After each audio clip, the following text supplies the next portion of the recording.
According to Joe Cowley, the Clippers are a team that could still be interested in Zach LaVine. Should those rumors be believed after a summer of rumors around Zach that none seem to materialize? We're going to talk about it all and more. But first, we got to play that intro.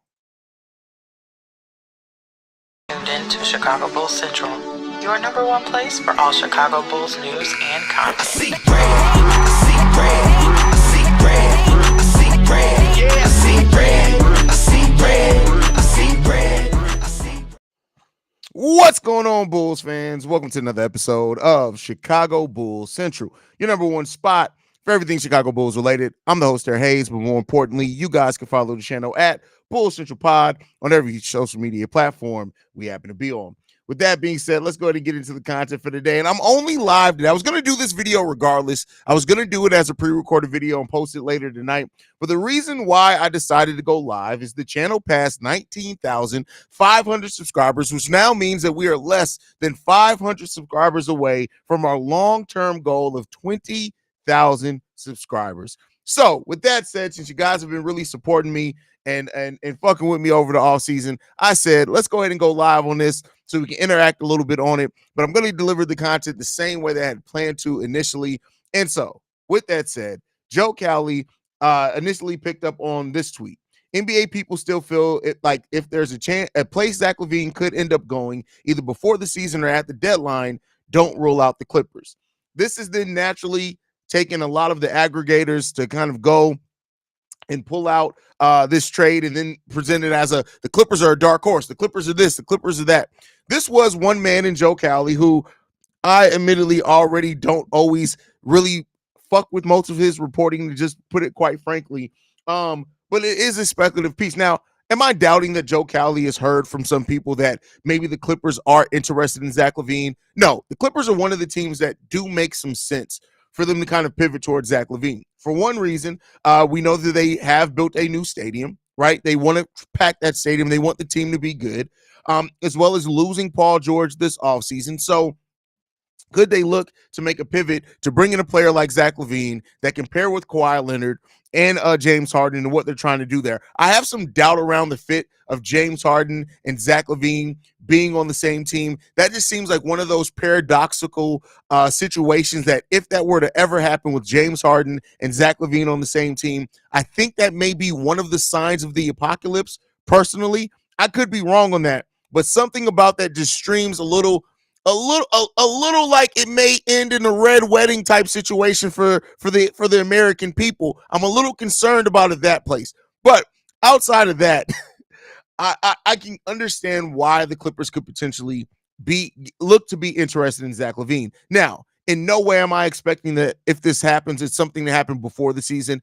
I think that this will not happen until maybe the Clippers take a look at what this team looks like after losing Paul George and then determines, hey, the loss of Paul George has affected us this way, and we think that Zach LaVine can come in and what he brings could help us kind of get back or closer to what we were. Keep in mind, this is a team that has a new stadium, new logos, new jerseys. They're going to want to make sure that they keep that thing packed there. That's what she said, in the stadium. But this is a 51-win team from last season.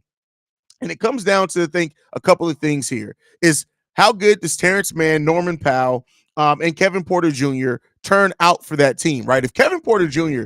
comes in and what he basically was before he left the NBA, before he got kicked out of the NBA, I don't think they look to make a pivot towards Zach LaVine at all. That's my personal opinion. They also brought in Derrick Jones Jr., so that puts a thing in there as well for a while. So I don't know if moving to Zach LaVine is the perfect answer there. Now, I said before, if something does not work out there to where, or let's say it does work out and they just are a sound defensive team, maybe they need a little bit of scoring, maybe they could pivot to Zach LaVine at that point. I just don't think that there's a big chance that if that were to happen, it's going to happen prior to the trade deadline, in my personal opinion.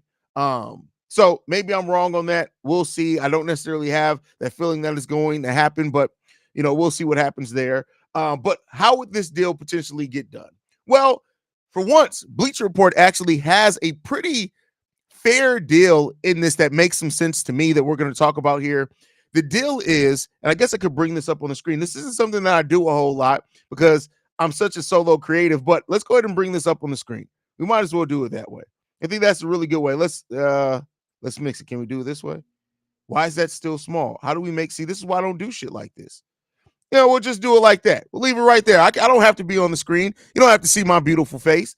So this trade is the Clippers would get Zach LaVine, a 2025 and a 2026 second round pick from the Denver Nuggets. They would also get the 2028 and 29 second round picks from the Chicago Bulls.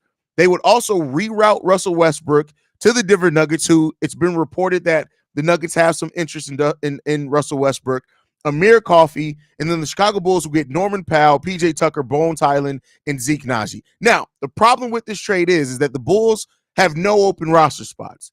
So they would not be able to take PJ Tucker, Norman Powell, Bones Highland, and Zeke all back without sending out more salary elsewhere. So that's the part of this trade that doesn't make sense realistically, but it is a trade that you could talk yourself into making some shape, form, or fashion of sense. So it's the framework of a deal, I guess, is the best way that we would call it there. It's a solid framework of a deal, but to make it work per the CBA and per the roster spots open that the Chicago Bulls have, it would take a little bit more maneuvering on the Bulls side to find another team to reroute some of those players onto, because they just don't have the roster spots to open. Now, they could also non-guarantee waive that contract of Ernolot Batim, which then could open up an additional roster spot, but that still only leaves you 2. There's 4 players coming back in this trade for the Chicago Bulls, and they're not getting any picks back but sending picks out. So in my mind, what would make it make even more sense is that if you reroute some of those other players and try to recoup some of the picks that you're sending out, or you send those players to a team that can absorb them, get some picks, you send those instead to the Los Angeles Clippers. So, again, it's a Bleacher Report deal, so take that for what you will. Bleacher Report deals are always kind of hit or miss, which at some point I got to stop talking shit about Bleacher Report since I technically work for Bleacher Report, but that's a story for another day. The check did clear, though. So that leaves it to this situation. Would the Clippers got limp? Would the Clippers make a decision to make a move for Zach LaVine? And is that framework of a deal enough realistically for what the Clippers and all teams could want? I mean, I think when you look at it, they're sending out Russell Westbrook, a player that they really doesn't seem like they actually want to keep, but it seems like they may be in a situation where they have to keep him to just maintain some of that trade value there. The Nuggets do want it. Could you maybe reroute some other players to the Nuggets? Maybe, right? So it's a case of a woulda, coulda, shoulda, and we could see there, but overall, I don't necessarily think that that's going to be something that happens. That's just my personal opinion. But let's see how you guys are feeling about it. Gemini says, now that's fire. What's fire? What I do? First of all, here we go again. This damn thing is stuck on a different color because other people are always in my StreamYard. Nah, that's what happens when you work with a team, man. You're always going to have to adjust some things. But there you go. Let's see what else we got. We got Quentin from Let's Talk Bulls in the building. Says, yo, hit the subscribe button if you haven't already. We're trying to get to that 20,000 subscribers. We're 500 subs away. 500 subs away. So there you go. Darius Morgan. It always strikes me, and this is the thing. I try not to flame people, but then somebody really comes in here and just says something that's fucking stupid. Who cares? Clearly you cared. You saw the video. The title, it was a live stream. The title was clearly stated. You decided to click into it and then said, who cares? You're clearly looking for attention. And I'm about at the point now where I'm going to give it to you because clearly your parents didn't give it to you. And so shut the fuck up. That's what we got to say about that. Who cares? The Bulls fans care. So how about you worry about that? You clicked on the video, sit down, shut the fuck up and watch the content, or go tickle your own booty hole. I don't know what to tell you, bro, but don't come in here with that who cares bullshit when you're commenting on something that clearly you care about. That's what you can stop doing right there. How about that? Now, to move back on. Clippers don't have the shit that we want. We're not bringing Terrence Mann in here. Well, that's the thing, Simba. And, me and you talk outside of this. Great. I love talking to you on Instagram. But at this point, what the Bulls want is Zach LaVine not to be here. That's what the Bulls want. And so I won't say that any team doesn't have what the Bulls want, because I think at the point that the Bulls are at now, what they want more than anything is just Zach LaVine not to be here. That's what I think, man. Brother Haize, what's good in the Clippers' new stadium, the old form, or did they build a new stadium? Love your content. They built a new stadium. They built a whole new state-of-the-art stadium is what they built. The Bulls would have to move Bateem and that ball-headed hoe. Well, they wouldn't necessarily. Well, I don't know what they plan on doing with Bateem. I really don't know what their thought process currently right is now on Bateem. But I will say this: that ball-headed hoe. I mean, yeah, a lot of people got to take him. A lot of people got to. Somebody got to take him, man. Has to be a 3-team trade. It doesn't necessarily have to be a 3-team trade, but I do think the size of Zach LaVine's deal, also with the contract limitations of the Chicago Bulls as far as not going into the luxury tax, you're probably looking at a 3-team trade at this point. So AK work for the Nuggets. Can he get them in on the 3-team deal with it? We'll see. We'll see. I'll take Zubac, bro. Like, I get what you're coming at that, but they're probably not giving out Zubac, man. So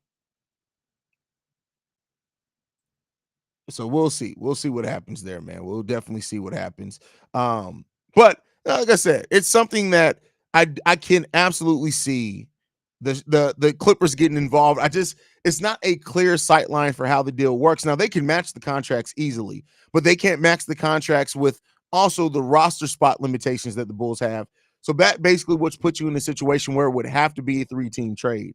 So we'll have to see what happens with that one. Vooch for Bones and filler. I don't know about that one. They're probably not giving up T-Man. Like, see, and that's where a lot of Bulls fans get this wrong at. At this point, the Bulls aren't looking for anything even close to equal value back for Zach LaVine.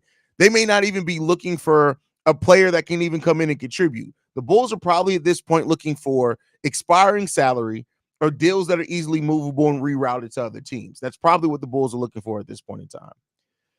Would you include Vooch as well just to make the money? That would make the deal take that. So it's already hard to move a $40 million deal, Vern. You're now trying to then include Vooch to make people have to match $60 million.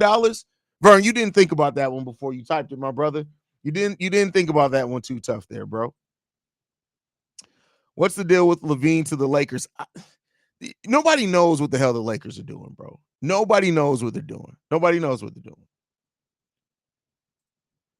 Does LaVine have a trade kicker? And if he does it impact this trade? Well, the thing is that the trade kicker is a 15% trade kicker that the Bulls have to pay, not the team that takes them on. So, I think it's like a lump sum payment. So it just, at this point, I mean, the Bulls have been looking to trade him all summer. So best believe they're willing to eat that trade kicker. So what's up, Haize? What's going on, Tay Hollins? Local Bulls fan in the building. One of my favorite people on both social media and content creators. He says, boiling hot take, Giddey will average a triple-double. I mean, listen, bro. Here's what I'll say. He doesn't even necessarily need to average a triple-double. He needs to, if he gets back to what he did in 2022-23, that's close enough. And I think with this team, I think that's close enough. Just getting LaVine off this team so we can all be excited, frustrated with the rebuild that we're about to witness. Listen, I actually, I'm not even gonna lie to you. I'm kind of excited about the rebuild. They got a point guard in Josh Giddey who likes to push the pace, is a good playmaker, and can get to the rim. You got Kobe White still here, who we already know how exciting in the heart that Kobe White plays with. Modest Bucilis and what he has, like, I'm extremely excited about that. I'm even excited to see what P. Will brings with having now the excuses removed, and also point guard that's going to make Patrick Williams get involved because we don't have anybody else. Like, I'm excited for this rebuild with just the young pieces we already have. Now, it's going to be some ugly basketball. It's going to be tough there for a minute. And I'm not saying it's going to be this quick turnaround, but I'm kind of excited to see what happens. Clippers are over the luxury tax, so straight up trade for Zach LaVine doesn't work. They're over the no, you can still make a straight up trade as long as you match salaries. That does work. They just can't take on more salary than what they send out. That's not how the luxury tax works. I think even if they're in the second tax apron, you just at that point it gets a little bit more restrictive of the picks that you can include in it, but they can still match salary. That's not a problem no matter where they are in the luxury tax. Best Bulls content out there. Good shit, Haize and team. Thank you for that, Jared. I appreciate that. I'm glad that you pointed out the team too, because we definitely have a great team here, man. So this is more of a trade deadline deal. Who can you see Vooch going to? I just want them both gone to start the youth movement. Well, we've already started the youth movement, so it's not starting it. The youth movement has started, and Vooch is not the one that I'm worried about moving. Vooch as a big that can go out there and pass and get you 18 and 11 for a young team, you want a solid center there. I'm not worried about Vooch. That's not the one. Now, if they can move Vooch and get something back, cool. But I'm just saying that I'm not too worried about the moving Vooch or not. JK says, do you think it would be better to move him closer to the deadline to take pennies on the dollar? I mean, at this point, you just got to take the deal. Like, I think that with how low Zach LaVine's trade value has been reported to be, it could get better if he plays well at the start of the season. So you could actually get more of the trade deadline. Typically, you get more in the offseason than at the deadline, but the Zach LaVine situation is a little bit more unique than that. It's a little bit more layers to it. So you may still see that, but we'll see. We'll see. Steve-O, well, you're talking to Steve-O, not me. Yo, Haize, not gonna lie, didn't want to see Zach and Kobe part 2? You didn't want to see it?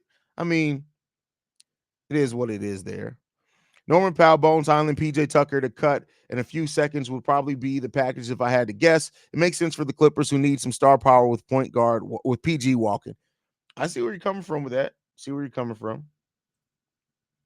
Say hello for the Bulls fans community in Brazil. We are the second biggest fan base of the NBA. Well, thank you for that. Shout out to the fans in Brazil. We appreciate your support of the Bulls, man.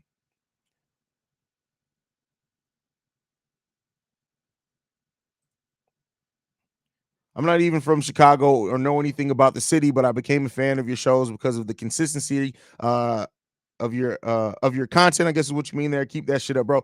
I didn't even know you weren't a Bulls fan initially. Well, thank you for that, Simba. I appreciate the support, brother.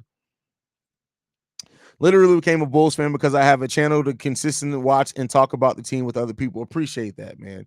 Definitely appreciate that.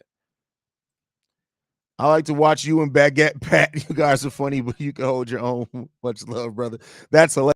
You know what? That's what makes Locked On Bulls so special, really, is the fact that you have two people that can absolutely hold down their own shows. And so, like, it's a different dynamic for both of us. Even though I know Pat has the Windy City Breeze, which he hosts with the guys, but, like, it's different when you have, like, two people that completely can do shows on their own, and they come together and they do what they do. But it's great to do it. Like it really makes it fun. Like it makes it a very different show than for example Chicago Bulls Central. And at first, keep in mind, when I was first doing Chicago Bulls Central, my episodes used to be like 5 to 8 minutes, right? But over the last year and a half, we switched to it's 20 minutes per episode is about where I try to hit at. And so Locked On Bulls is 30 minutes per episode. So it's like 50 minutes every single day. I'm talking about the Chicago Bulls. That doesn't sound like a lot, but when it's all about one team, you got to make it interesting. And me and Pat are able to do that, man. Bro, I'm the Bulls. I'm not dumping Zach for the sake of dumping Zach. I think his value would go up with the team. I'm actually excited to see him play with this group. Well, that's the thing, is that even if his value does go up, you're still not getting equal value. And even then, as I've said many times, there's a greater risk that his value gets hurt more than his value increasing. That's just the nature of the beast at that point. So I like LaVine for our team, but I would like to see Modest be given the opportunity to start and see what he's got. I mean, I can understand where you're coming from with that, right? Like I can definitely, he seems like one of those players that you want to start early, especially with a point guard like Josh Giddey. And so, but with Zach LaVine here, he's going to start, and he's probably going to start at the 3 because Kobe's going to move to the 2, and we'll see how that works out, man. Get those 500 subs for the 20K. You deserve it, man. I appreciate that, man. I definitely appreciate it. We'll see. Like, it'll happen when it can happen, man. I was hoping that it was going to be able to happen by the end of the season. It didn't. Not really a big deal there. Like, we'll get there at some point is all I'll say, man, because ain't too many people dropping content like me for the Bulls on YouTube or the podcast side. If P. starts at the small forward, he will have a breakout season with Giddey running the point. I need everybody to get this in their heads. Patrick Williams is not moving back to the 3. Patrick Williams is not moving back to the 3. Patrick Williams is not moving back to the 3. The Chicago Bulls, regardless of how any of us see it, because I was going to get into how I see Patrick, it really don't matter. You got to keep in mind, Arturas Karnisovas said that at some point in Patrick Williams' career, he wants to see Patrick play small ball 5. Patrick Williams is not moving back to the 3. Modest Bucilis is going to be the future 3 for the Chicago Bulls. Now, maybe at some point they flip-flop. I don't care at that point, right? But for the foreseeable future, foreseeable future. Once again, I say for the people in the back that are a little slow, for the foreseeable future, meaning for probably about half of this current contract that he's on, Patrick Williams will be a 4. Get over it. Like the think pieces on Patrick Williams moving back to the 3, y'all wasting y'all time, y'all wasting y'all breath, y'all wasting y'all mindset. It's not happening. This Bulls team has spoken on how they see Patrick Williams for the Chicago Bulls, and not even just because of Billy Donovan, is a 4. That's what's happening. That's what's happening. Listen, some of y'all didn't try to turn hoes into housewives. I can tell because y'all keep trying to force something that that everybody's already told you ain't happening. Like, it's not happening. So there we go. There we go. Anyway, let's get back to the show. Yo, Haize, I watched your recap of the Bulls' third Summer League game, and LOL, that was funny. Hey, that was late night Haize. I was half sleepy. I had done like 10 episodes at that point in the day. That's always when you get a funny version of Haize. So much love, brother, and congratulations on the success since you've evolved. It's more of a nightcap feel, even though it's Bulls focused. You and the guys discuss other topics with the guests. Keep it up. Thank you. I appreciate that, bro. Definitely appreciate that. Sean Kemp for Modest? Bro, what?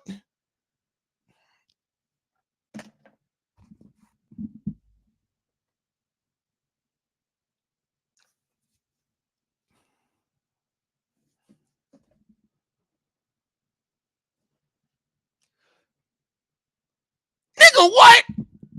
Sean Kemp from Modest Boost? Come on, bro. You talking about Sean Kemp, one of the most physical, aggressive dunkers of all time, to 120 pounds? I'm sorry, a 200-pound Modest? Come on, bro. Bro, what we doing, JK? What we doing, bro? What we doing? What we doing, man?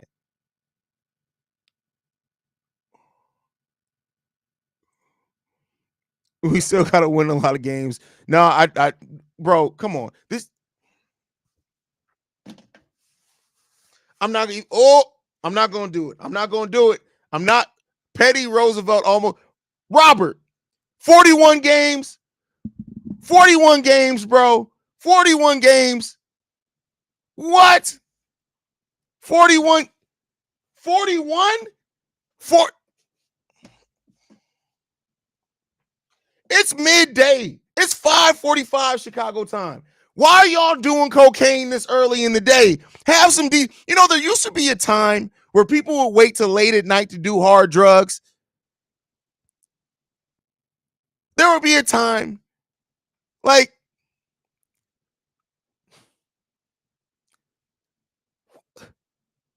41 games.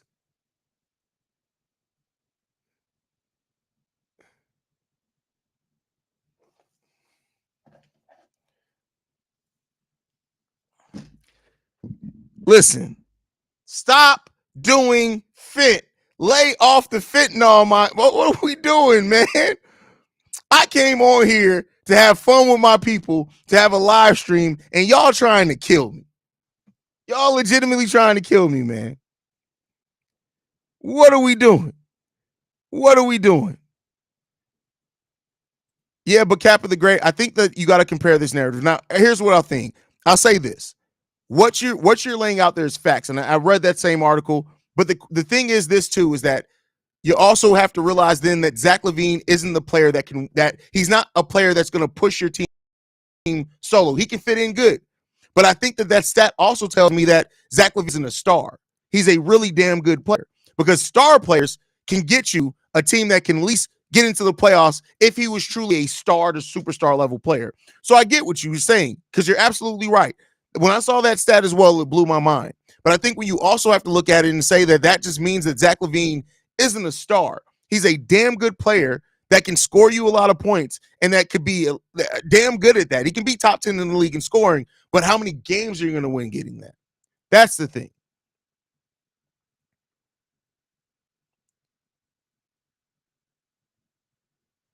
Yeah, I don't know about that 41 wins now. That's what we doing here, man. That's crazy, bro. That's crazy. That's crazy. Teach their own, though. Hey, teach their own. Like, and honestly, I just mean this all in fun, y'all. I hope nobody's taking offense to this. We just having fun. We just having fun, Robert, bro. I'm just having fun with you, bro. That's it, man. That's it. Like we family here. Anybody who's new here to Chicago Bulls Central, we just had on live. Live streams and daily episodes are very different vibes. I'm very professional on the daily episodes, the drops that come every morning. When it's a live stream, hey man, it can get crazy. It can get crazy. Bro, I got us winning 25, maybe 30 games, the most 34, 35, but 41. Man, that's crazy, man.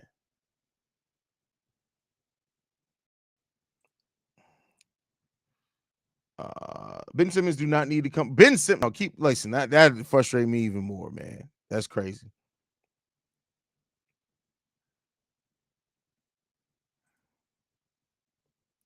I love, but yeah, hey, listen, Bulls Nation is crazy, Robert, and that's fair. That is fair. If you're right and the Bulls win 41 games, absolutely, bro, absolutely. Like that's just real talk. Like I'd have to give you your credit at that point, man.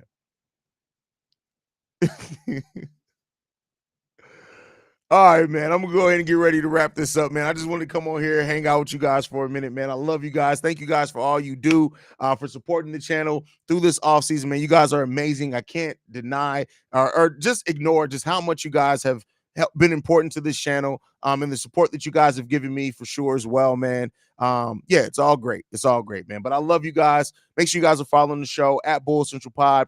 You can send us any feedback, questions, comments, concerns.